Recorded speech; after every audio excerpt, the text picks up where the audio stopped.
Madame Lazare. Merci Madame la Présidente. Monsieur le Ministre, l'égalité entre les femmes et les hommes, c'est un combat qui engage le gouvernement et la représentation nationale tout entière.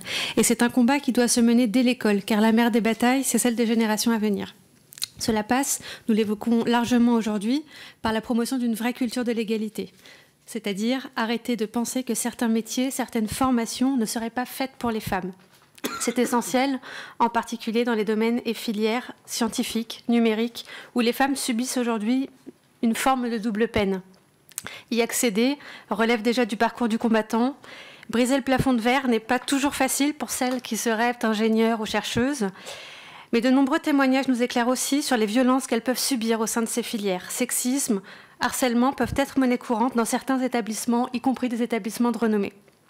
Cet enjeu, il n'est pas propre à ces filières et à ces établissements, mais il existe aussi dès l'école, où de nombreuses jeunes filles sont aussi victimes de violences sexistes et sexuelles.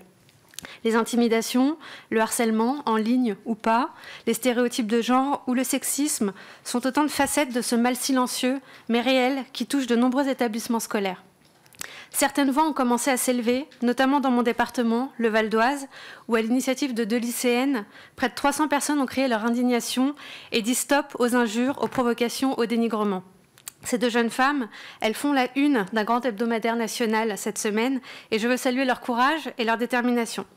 Mais je crois qu'elles ne pourront pas gagner cette bataille toutes seules. Il est temps de les écouter vraiment pour dire stop tous ensemble et de nous donner les moyens pour réellement en finir.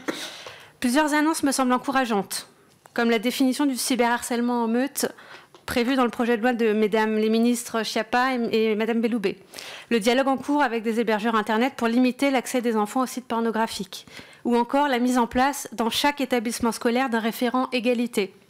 Monsieur le ministre, je sais aussi votre engagement personnel sur cette question. Et la mise en place de référents égalité dans chaque établissement scolaire est un signal important qui est envoyé. Pourriez-vous nous en dire plus sur le rôle concret de ces référents, leur planning de déploiement et nous préciser les autres pistes sur lesquelles vous travaillez pour mieux accompagner les victimes et enrayer ces violences? Je vous remercie.